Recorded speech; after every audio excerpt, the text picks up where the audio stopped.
Good morning student.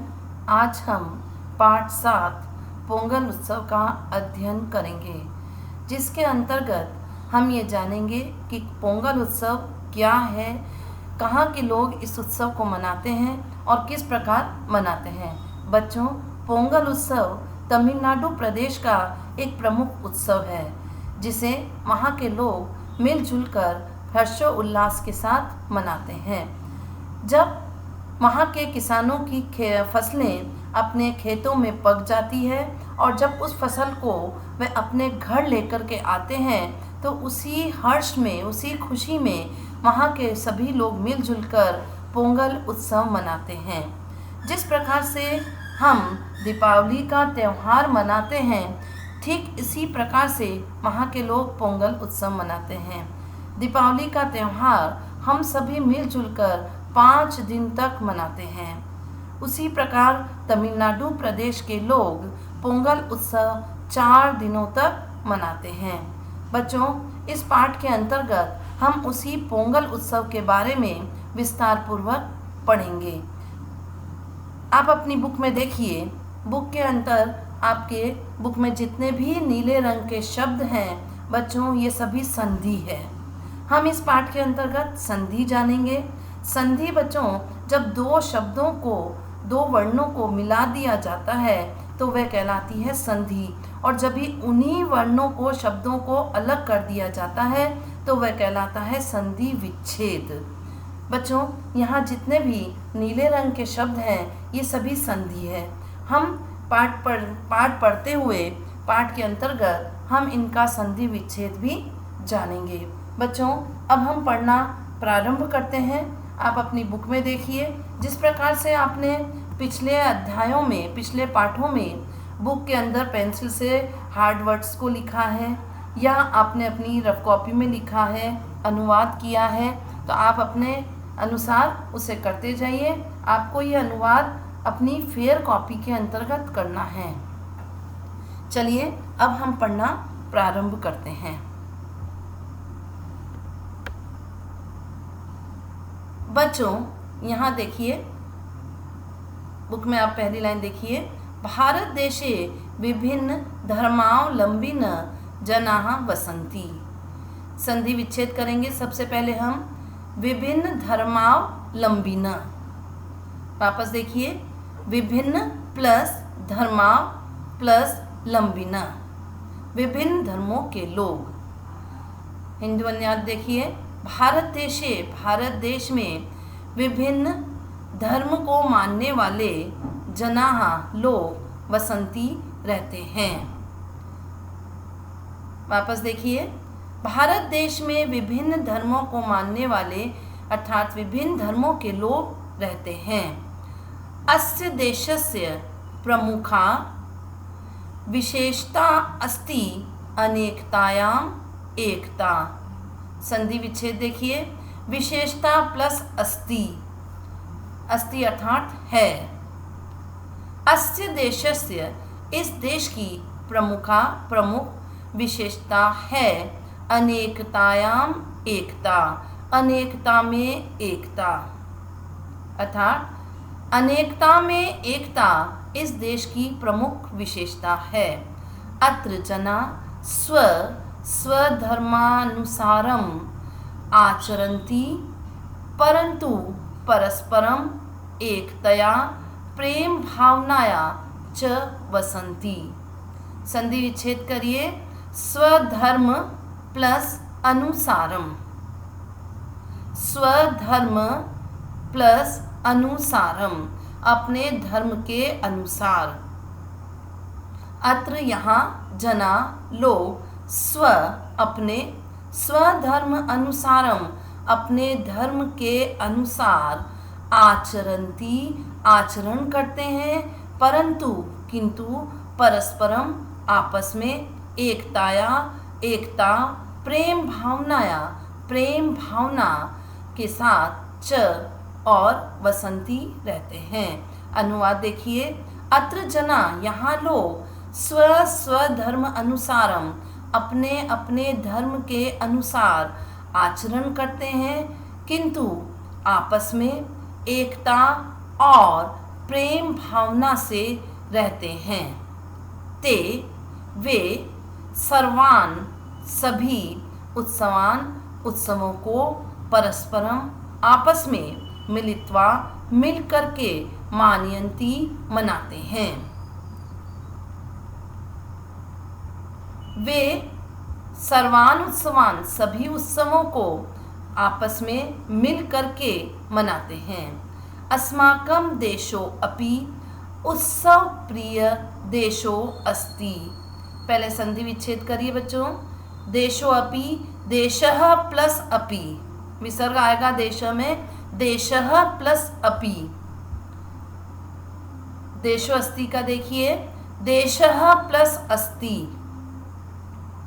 देशः संधि विच्छेद प्लस अस्ति।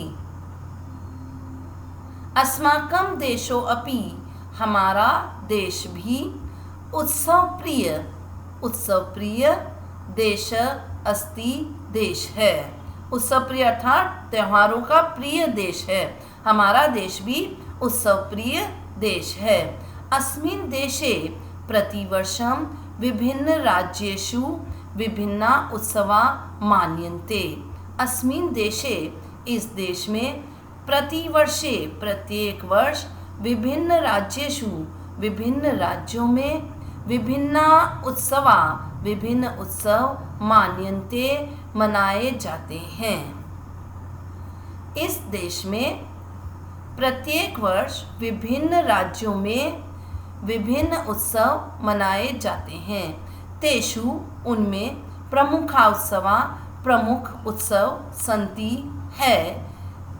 दीपावली, होली, ईद, क्रिसमस, वसंतोत्सव बसंत उत्सव, च आदय और आदि। तेषु प्रमुखा उत्सवा सन्ति, उनमें प्रमुख उत्सव हैं दीपावली, होली, ईद, क्रिसमस, यहाँ संधि विच्छेद है, वसंतः प्लस उत्सवः, च आदय और बसंत उत्सव आदि। एतेषु उत्सवेषु एकः उत्सवः अप्य अस्ति पोंगल उत्सवः। पहले संधि विच्छेद करिए। अपि प्लस अस्ति, अप्य अस्ति का संधि विच्छेद है। अपि प्लस अस्ति, अपि में छोटी की मात्रा आएगी बच्चों। एतेषु उत्सवेषु, इन उत्सवों में, एक उत्सव एक उत्सव अपि अस्ति भी है पोंगल उत्सव। इन उत्सवों में एक उत्सव पोंगल भी है। उत्सवो अयम, उत्सवः प्लस अयम, विसर्ग आएगा बच्चों।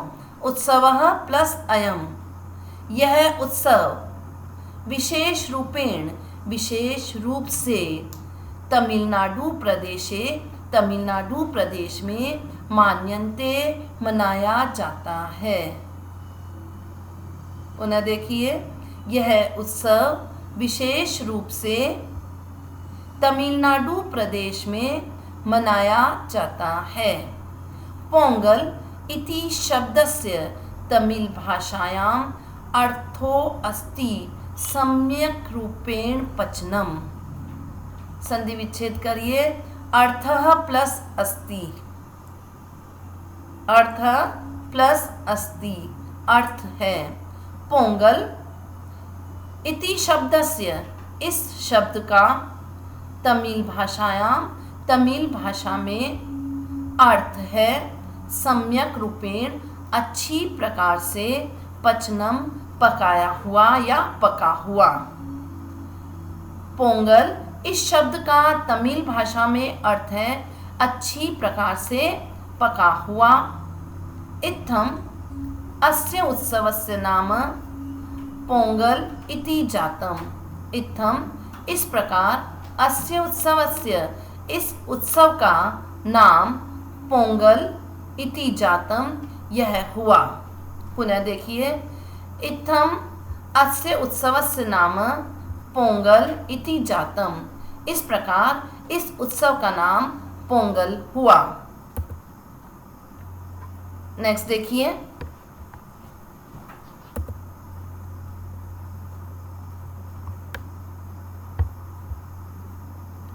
अस्मिन् दिने जना भगवत सूर्यस्य पूजां कुर्वन्ति।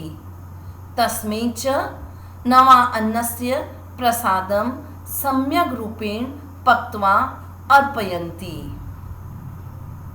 अस्मिन् दिने, इस दिन, जना लोग भगवत सूर्यस्य, भगवान सूर्य की पूजां कुर्वन्ति, पूजा करते हैं।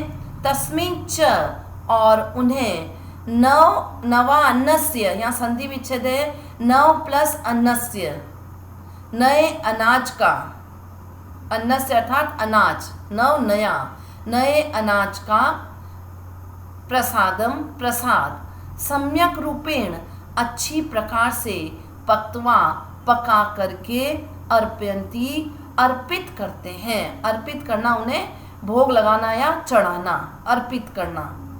पुनः देखिए, इस दिन लोग भगवान सूर्य की पूजा करते हैं और उन्हें नए अनाज को प्रसाद के रूप में अच्छी प्रकार से पका करके अर्पित करते हैं।